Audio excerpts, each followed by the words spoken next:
Good afternoon, everybody. Thank you for joining me today on Sunday afternoon. It is 2 p.m. And it's very sunny outside, so it's a very lovely day today. So thank you for sitting in front of your computers and humouring me. If you're not watching it now, if you're enjoying the sunshine, that's fair enough. But hopefully you'll be watching a recording of this now as well. So welcome to everybody on YouTube. Thank you for joining me there. So please like, comment and subscribe, and please consider following me on Patreon. So the link will be in the description below.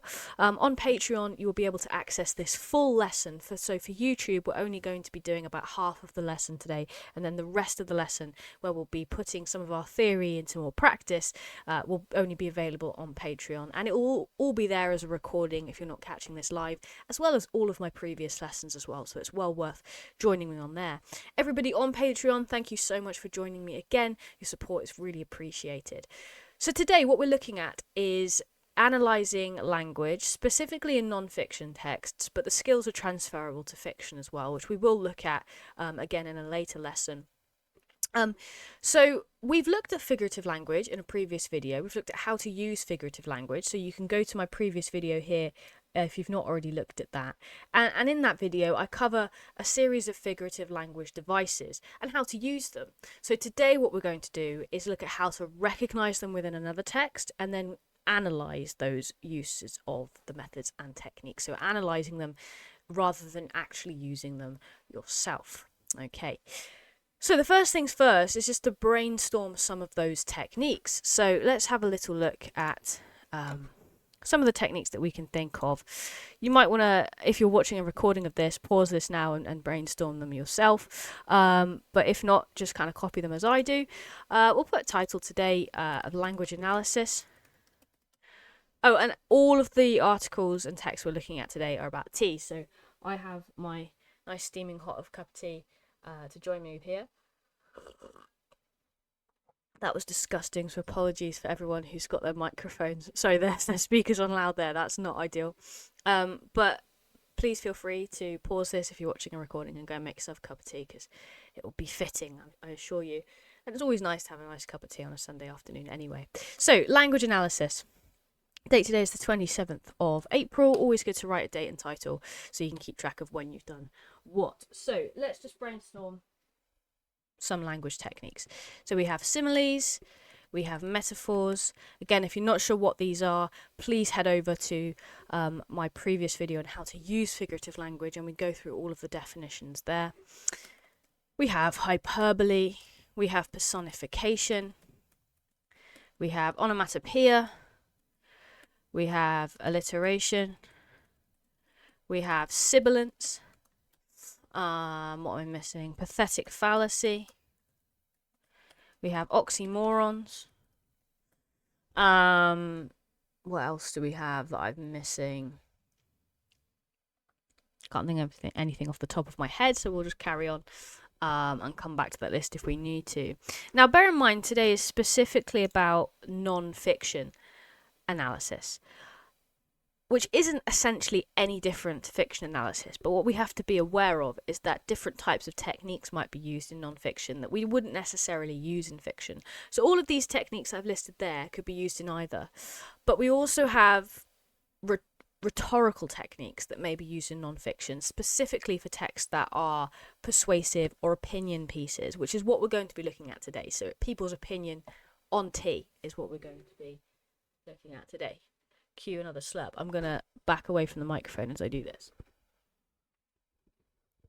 Thank you. I don't want it to get cold. So we're going to be looking at rhetorical devices as well, which we wouldn't necessarily see in a fiction piece. And rhetorical devices, a good number of them can be remembered with this acronym, which some of you may be familiar with, some of you may not. The acronym being DeForest with 2 R's.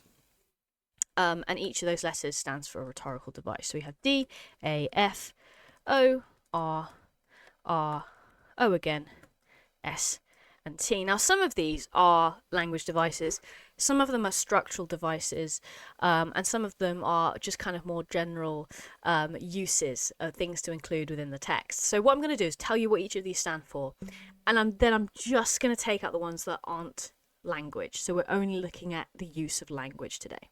Okay, so I will also tell you what these mean because I haven't gone through these before in any previous videos. So D stands for direct address.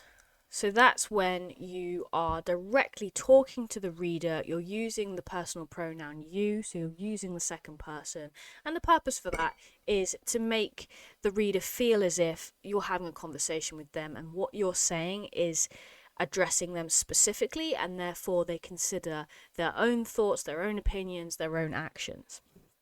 So we have direct address. We have anecdote. An anecdote is just a small story. So people might talk about telling anecdotes down the pub or at a party or across the dinner table. So anecdotes are just things that have happened to you or someone that you know really well, something that you've heard. So or it could be a second-hand story. But the purpose of the story is to make you see someone else's point of view. So if you're trying to explain that you think NHS waiting times are too long, you might tell a little story about when you were stuck in the waiting room for 72 hours or something like that. I don't mean to make light of that because I know a lot of people are waiting in hospitals and it is a really serious situation. But you may tell an anecdote to make someone understand the seriousness of the situation. Okay, facts. Facts does what it says on the tin. You say something that is at least presented as true in order to convince someone of something. So politicians do this all the time. They skew the facts, so they're not necessarily lying all the time, but the facts aren't presented in perhaps a fair light. And it's to get people to believe what you believe, because you can't argue with facts, really. Then we have opinion. That's quite vague. But opinion, it just means that the way you phrase your writing shows a really clear point of view. So particularly in an opinion piece, and we'll look more at this later on when we actually look at writing non-fiction and persuasive pieces for your transactional exam. But you need to make sure that you're showing your point of view, and you can express that in so many different ways. So it's quite a vague one, opinion, because you can use lots of different techniques to show your opinion, but you can't be sitting on the fence if you're writing an opinion piece. Then we have rhetorical question. Now, lots of you will have learnt this in primary school as a question that doesn't need an answer. It's not necessarily that. I always like to think of it as a question that makes the reader think about the answer. So they will pause and stop and in some way or other answer that question, even if it's really quick. They will answer that question in their heads. They are answering it, they're just not talking to you because you're not there. So it is a question that needs an answer, but it needs an answer within the reader's head, so it forces the reader to consider that question and what they would think. We then have repetition. So repeating phrases or words for emphasis is always really effective. And then we have, why is that an O? That's meant to be an E, to for rest. This is emotive language. Again, quite vague. And emotive language can include a lot of these techniques up here, but it's any language you use that evokes a strong emotion. So you might be talking emotionally or writing emotionally, saying, I'm absolutely devastated about this. So speaking about strong emotions or speaking in a way that evokes strong emotions in the reader.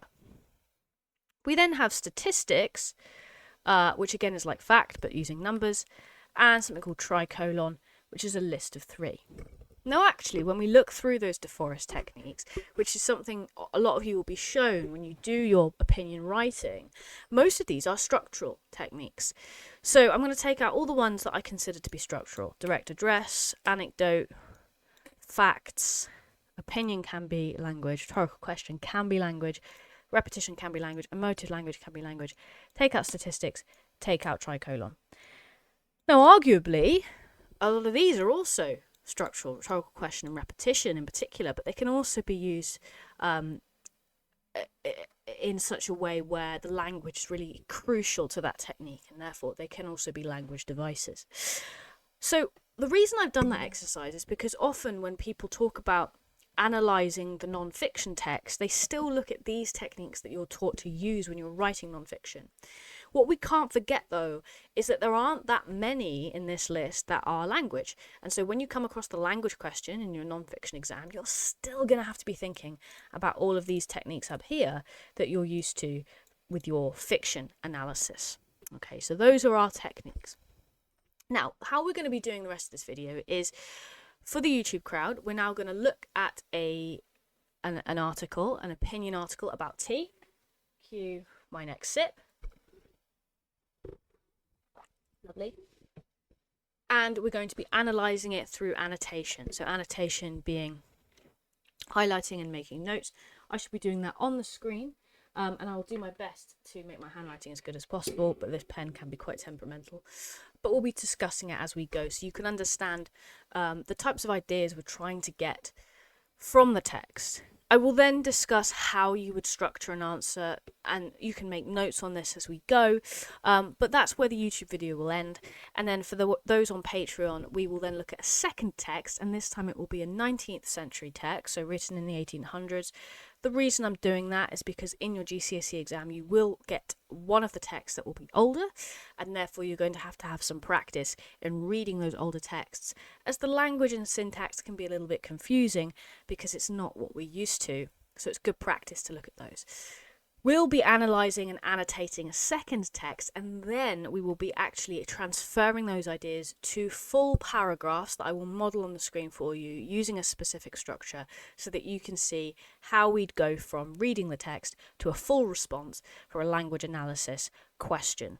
So for the YouTube crowd, we're just going to do a bit of annotation now, and then the video will end after a little discussion about what we would do. But for the Patreon crowd, we're going to be doing a second bit of annotation and then a complete write-up of a question. So if you're watching on YouTube, it will be worth clicking the link below to join my Patreon so you can watch this full video. Okay, so now we're going to look at the first article together. So this is what I might call quite a hyperbolic article, so it's got a lot of hyperbole in it. It's a little bit over the top, talking about tea, but I thought that would make it just a little bit silly and fun. Okay, so I'm just going to read it, and then what I'm going to do is pause a little bit to give you time to make notes on what you would choose as interesting pieces of language and what you would say about it. What I will do is just write a question, actually, because it's really important to have a focus point for the question. So, how does the writer use language to describe their love of tea? And I'm not going to give you a specific part of the text to look at, although that will happen in the real exam. Patreon crowd, when we look at the second text, we will be doing that. We'll just be focusing on a specific section. We'll look at the text as a whole here, though. So I want you to think about any language that's being used throughout this text that uses language in an interesting way to describe the writer's love of tea. Okay. Or the speaker, but we'll call it the writer today. Right, tea, the elixir of life and keeper of sanity. Tea is not merely a beverage. It is a cosmic hug in a mug, a steaming cauldron of comfort that transcends all human woes. If coffee is the frenetic drumbeat of the morning, then tea is the soothing symphony of the soul, a reminder that life doesn't always need to be rushed. It's the liquid equivalent of slipping into a fluffy robe after a taxing day. Let us marvel at its powers. Tea can cure headaches faster than time itself. Who needs therapy when you have Earl Grey and his calming bergamot embrace, or a robust Assam capable of rousing even the sleepiest sloth from its stupor? Your tea's golden glow feels like gazing upon liquid sunlight. Tea lovers are modern philosophers. A cup of chamomile, drunk languidly under a knitted blanket, transforms the drinker into a poet pondering existence. Forget gyms. Lifting a kettle of boiling water for tea is a perfectly respectable cardio workout. Brewing tea is like organising a symphony, and too much milk, it's like orchestrating a symphony, and too much milk and you ruin the crescendo. It's art. One cannot write about tea without addressing its unassuming companion, the biscuit. Dunking a digestive into tea is an act of calculated daring, a high-stakes adventure as daring as skydiving. The instant the soggy biscuit collapses into the mug, a tragedy worth of Shakespeare's pen. worthy of Shakespeare's pen. So here's my unapologetic ode to tea. It is the glue holding civilization together, the crown jewel in humanity's pantry. Every sip is a quiet rebellion against chaos, an act of grace in a world spinning slightly out of control. Okay, so your first challenge, I'm going to leave for a bit, for a couple of minutes, so I can sip my tea. I would like you to just see if you can find as many language techniques as possible. And obviously you don't have this in front of you necessarily, so just jot down the words within the quotes where you find it, and then the technique next to it. So just a challenge now, just to see how many language techniques you can spot in there, because there's absolutely loads. In the real exam, you wouldn't necessarily get that many. This text has gone over the top a little bit. But the first step in any annotation is just to spot the techniques. Spot the techniques, and then we look for the effect. The effect is the most important thing for the mark scheme, but we also need to be finding things that are genuinely interesting linguistically. So to find the techniques is the first step. So just a couple of minutes on your own then. I'm going to leave you be for a little bit, and then I'll come back and I will show you the techniques that I can see.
Okay, right. So, just a little tip: if you are watching this on YouTube or you're watching a recording of the live stream, then do fast forward it there if I'm giving you too much time, or if you're stuck.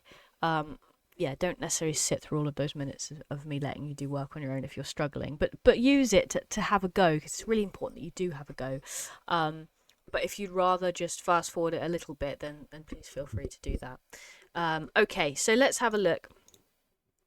All I'm going to do initially is I'm going to highlight and label where I see language techniques. Okay, so let's see if you match any of the techniques that I have also found. So, tea is not merely a beverage, it's a cosmic hug in a mug, a steaming cauldron of comfort that transcends all human woes. Now, there's a few things going on there in the steaming cauldron of comfort that transcends all human woes.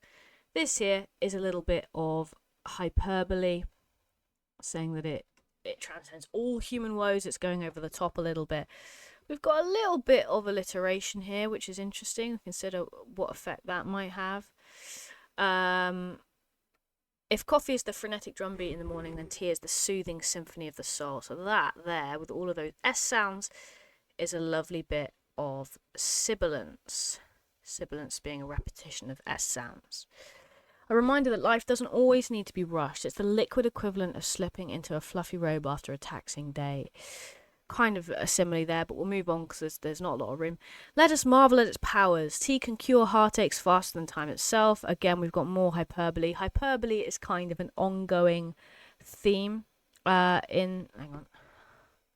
an ongoing theme in this text. Hyperbole. Who needs therapy when you have Earl Grey and his calming bergamot embrace? Which is kind of hyperbolic. Obviously, Earl Grey at some point was a real person, but it's talking about the tea itself. So we're gonna, not hyperbolic, sorry, it's personified. So we're personifying the tea there. I've got personification. Or a robust Assam capable of rousing even the sleepiest sloth from its stupor. We've got some more sibilants.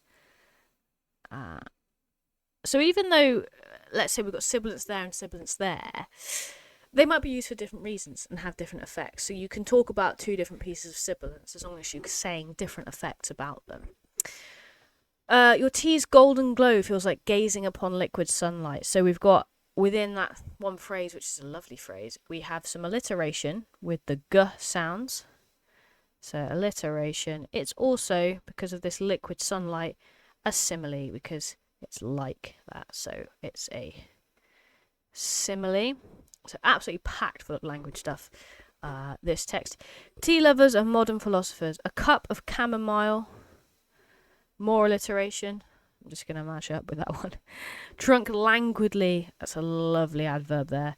Do remember, when you're doing language analysis, you can also do some single word analysis. I often like to do it once you've quoted a larger line and you've found a wider technique within it. After you've described the effect of that, you then do single word analysis by focusing on one word specifically and identifying its word class and telling me the effect of that specific word. Under a knitted blanket transforms the drinker into a poet pondering existence. There we go. So we've been transformed into a poet. That is there, definitely a metaphor. Saying something is when it isn't. We're not really becoming a poet. Forget gyms. Lifting a kettle of boiling water for tea is a perfectly respectable cardio workout. That's also a bit metaphoric, but we'll leave it there just in terms of space. Brewing tea is like orchestrating a symphony. We've got another simile there. Simile. Add too much milk and you ruin the crescendo. It's like an extended metaphor. That's really nice. I could argue that there we've got this semantic field of music. So using words within the same topic close together, it aids to extend that metaphor. And then we have a bit of a metaphor here just by saying simply, it's art. Okay. One cannot write about tea without addressing its unassuming companion, the biscuit. I'm actually not going to highlight anything in that paragraph because remember, we've always got to focus on what the question is saying. The question is describing their love of tea. Now we dip into, no pun intended, we dip into the biscuit in this paragraph, so we're not going to talk about any of that because it's not relevant to the question. So skip to this last one. So here's my unapologetic ode to tea. It is the glue holding civilization together. Again, hyperbole and metaphor. So what I'm going to call that is a hyperbolic metaphor. The crown jewel in humans' pantry, same thing. Every sip is a quiet rebellion against chaos and active grace in a world spinning slightly out of control. I'll leave the rest. There are some other things there, but we've got so much there already. Okay, so you'd be super lucky in an exam to get a text like this because it is absolutely chock full of language techniques and there's so much to talk about. You'd probably get about a third of this level of figurative language. And to be honest, this is a little bit over the top. It gets to the point where it becomes a little bit too on the nose, and therefore it stops being enjoyable to read. But when you answer this question, it will depend on the exam board you're doing, but the most common exam board will give you this as a 12-mark question, and you will be expected to write about 3 language analysis paragraphs for a question like this, where we're going to pull apart 3 different quotes. So we're not going to use more than one quote within a paragraph. Remember, you get more marks for pulling apart a little than just chucking in a load of quotes and saying very little about a lot. So we're going to analyse 3 quotes within 3 paragraphs. That would be the plan. Okay, so I'm not going to do that here because that's what we're going to do with the Patreon crowd in a minute. So we're nearing the end of this YouTube video now. But what I'm going to do is I'm going to pick one. I'm going to pick one of these quotes and I'm going to write a little analysis paragraph about it verbally. Okay. In fact, no, I will write it. I will write it. That's fine. I will write it. Just the one paragraph, and then for the Patreon crowd we're looking at a second text and we're going to write a full response. Okay, but I'm just going to write one paragraph here. So let's pick tea can cure heartaches faster than time itself. So this is how I'd structure it.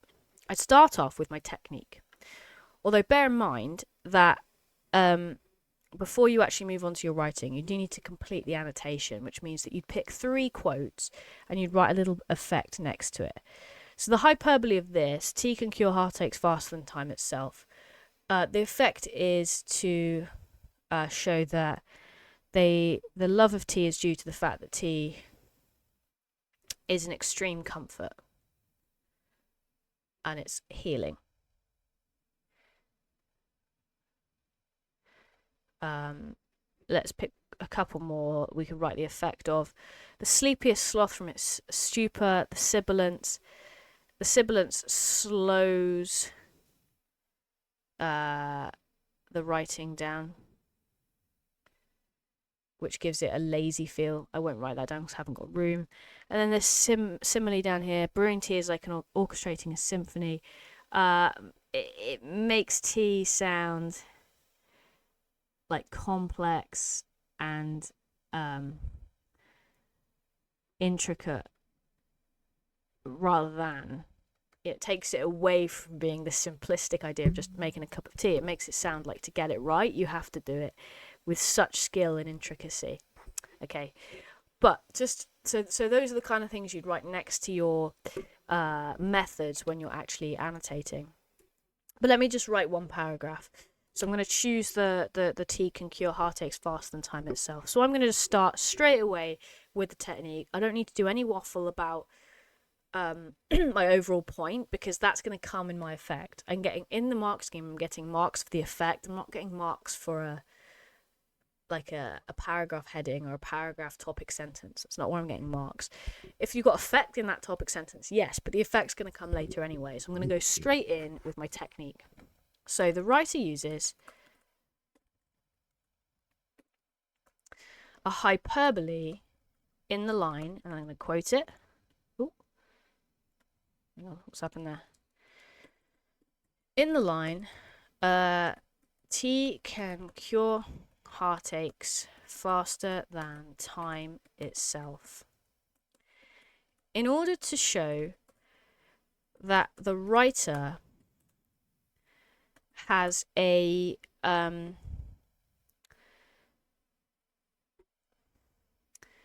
attachment to tea that goes beyond the taste. For the writer, tea is an extreme comfort and a source of healing that is not matched by anything else.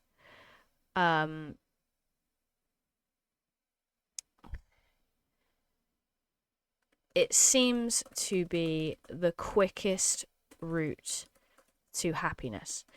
So some people will have the habit of going, in order to show that the writer has an attachment to tea that goes beyond the taste, and they stop. That's where they stop. What you need to do is make your explanations as clear and detailed as possible. So say something else, further it. For the writer, tears is an extreme comfort and a source of healing that is not matched by anything else. What else? It seems to be the quickest route to happiness. So just say as much as you can about that one quote. What is the effect? Say the same thing in 3 different ways, but just make it detailed because you're more likely to get marks that way. I'm then going to do single word analysis. I'm going to go cure, okay? So in particular, the verb, so I've got to specify its word class. Cure implies that tea is a form of medicine, and without it, the the writer will feel ill and unhappy. Okay, there we go. So that's one really strong analysis paragraph that you would repeat twice more. So 3 paragraphs altogether with 3 different quotes, and that would give you hopefully your 12 marks. Okay, right, so we're going to stop the YouTube video there. Thank you everyone on YouTube for joining. Again, please like, comment and subscribe, it really helps. Follow the link below to join our Patreon so you can watch the rest of this video, where we're going to look at another text, an older text, so the language is going to be harder, there's going to be less to spot, so we've got to be a bit more astute about it, and then we're going to write a full language analysis response based on that. But thank you for joining me if you're leaving me there, and I will see you next week for another maths lesson, and we're going to be looking at the first steps of algebra, so the nuts and bolts of how to write in an algebraic format and how to understand algebra. So I'll look forward to seeing you then. Thank you very much.